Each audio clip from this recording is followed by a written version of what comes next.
পাগড়ি ব্যবহার করা কি, বা সকলে ব্যবহার করতে পারবে কি না, বা শুধু কি বুজুর্গরা আল্লাহওয়ালারাই ব্যবহার করবে? তিনটে বিষয়।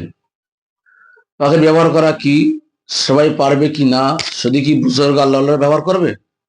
জবাব, পাগড়ি ব্যবহার করা হলো মুস্তাহাব। এটি সকলেই ব্যবহার করতে পারবে, এটা কারোর জন্য ধার্য নয় যে আলেম মানুষ বুজুর্গ আল্লাহর ওলি ব্যবহার করতে পারবে বা পারবে না, এমন কোনো ব্যাপার নয়। এটা সকলের জন্য ব্যবহার করা মুস্তাহাব। এবং রাসূলুল্লাহ সাল্লাল্লাহু আলাইহি ওয়াসাল্লাম বলেছেন যে পাগড়ি ব্যবহার করাটা তোমরা একটা অপরিহার্য মনে করো।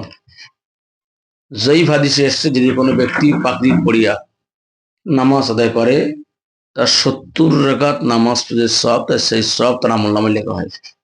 এটা যেন বিতর্ক মশলা তৈরি কোনো জয়ীফ হাদিসে এসেছে। আবারও বলছে যে পাগড়ি পরিয়া নামাজ আদায় করলে 70 রাকাত নামাজ আদায় করলে সব, সেই সব তার আমলনামায় লেখা হয়।